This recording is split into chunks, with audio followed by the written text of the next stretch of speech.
pool from its start. The Trump administration has been plagued by charges of chaos. From the revolving door of senior staffers, including 2 secretaries of state, 3 national security advisors and 2 chiefs of staff, to the president's brash and sometimes boorish personal style, to his politically incorrect taunt tweeting, Donald Trump has refused to conform to his political opponents' conventional notions of what constitutes an effective White House operation.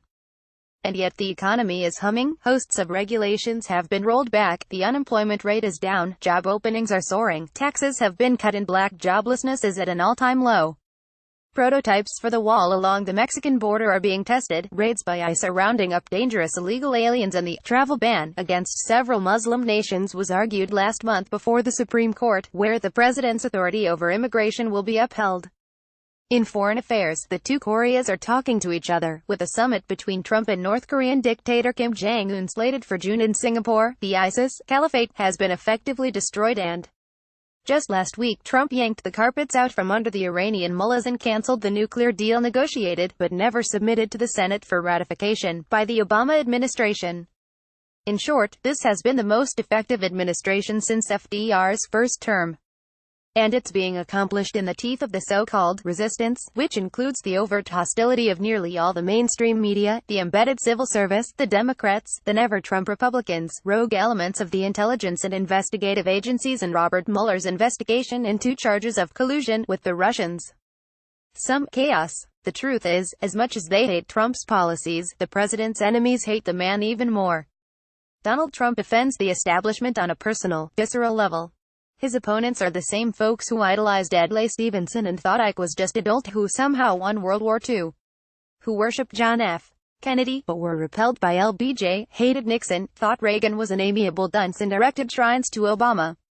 They are the Ivy Leaguers, the credentialists, the Georgetown establishment for whom there is only one right way to conduct a presidency, and that is the Harvard Democratic groupthink way. What Trump understands, however, is what many great leaders have understood, that chaos, not consensus, is the way ideas are tried and tested. That if someone or something isn't working, scrap it and try something else. Results are what count, not consistency. Trump's ability to morph from saber-rattling lunatic to charming glad-hander infuriates them because they see it as phony. Trump's very unpredictability doesn't just frighten the Beltway bonzes and chin pullers, it also terrifies his opponents. So what? That doesn't mean it isn't also effective. Just ask Emmanuel Macron of France, who couldn't be less like Trump and yet has developed a curious personal rapport with the brash American boss, akin to that of a puppy around its master. Watch for France to start edging away from the Iran deal as well. Further, a fleet of yes-men and sycophants isolates and insulates a chief executive from unforeseen consequences. JFK's best and brightest drove the nation into the sloughs of Vietnam. Nixon's henchmen concealed from him the political gravity of Watergate until it was too late. Obama was so cocksure of his own moral rectitude, he hardly bothered with constitutional niceties. Finally, Trump's very unpredictability doesn't just frighten the Beltway bonzes and chin pullers, it also terrifies his opponents. While North Korea's Kim remains hard to read, he's also no longer firing missiles over Japan. The Saudis, following the strong American horse, have made their antipathy for the Iranian regime clear and are threatening to acquire their own nukes should Tehran overtly resume its nuke development. Having survived domestic uprisings in 2009 and 2017 by the rest of Iranian young people, the graybeard mullahs won't be so lucky a third time.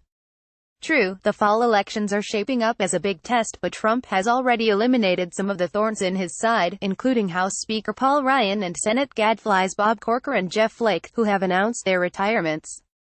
Should the GOP hang on to the House, a Trump-friendly speaker will move the legislative agenda forward. The big geopolitical test will be a resurgent China, whose new strongman for life Xi Jinping will prove a far more formidable adversary than a fading Russia's Vladimir Putin. Look for Trump to resume his carrot-and-stick handling of Xi. Flowers and chocolates 1 minute, gunboats in the South China Sea the next. The trick is to keep the Chinese guessing and thus proceeding with caution in order to keep the peace. If that's chaos, then let us have more of it. Michael Walsh is an author and contributor to PJ Media and American Greatness. His latest book, The Fiery Angel, will be published on May 29.